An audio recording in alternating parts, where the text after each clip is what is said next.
Death comes but once, but for Margaret Osbourne, a woman rumoured to be a witch, she was buried 3 times.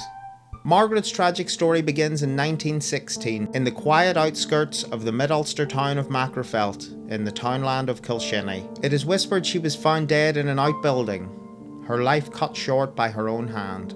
The crushing aftermath of a love that didn't last. A love that had torn her apart in ways no one could see until it was too late. In this, her darkest moment, she was denied the dignity of a church burial. Misguided laws and religious beliefs ruled her unworthy, so the locals buried her at a crossroads between Magherafelt and Moneymore, as was customary under such circumstances at that time. But even in death, Margaret was denied peace. Some locals at the crossroads couldn't bear her presence, so they had her disinterred. It's said that under the cover of night, Margaret was removed once more to the town of Moneymore, this time to the Desert Lynn old burial ground. But the whispers didn't stop, and the parishioners were upset when they found out.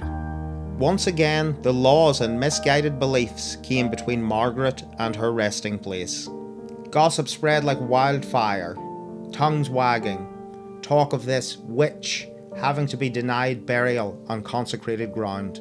And soon, for a second time, Margaret was pulled from her grave. Finally, it was a landlord at Kilshinny, the area where Margaret had lived, a man called Alfred, took it upon himself to give her the dignity she deserved. He organised her third and final burial, where the Magherafelt Road meets the Kilshinny Road. But even then, he knew this wasn't enough. To protect her, to keep her from being disturbed again, Alfred had large heavy stones placed over her grave, as if to say, let her rest, let her finally rest. It's a quiet place now. Beside the Magherafelt Road sign, there's a lamppost, and this is believed to mark Margaret's grave. In the end, Margaret Osbourne's story isn't just one of death.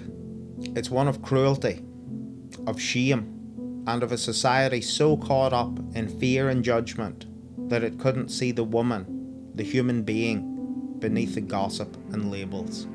Even now, her grave stands as a silent reminder of the price paid for ignorance, for the small-minded spirit that denied her and so many others a resting place. May we learn from Margaret's story that no one else is buried in shame. Not once, and certainly not 3 times.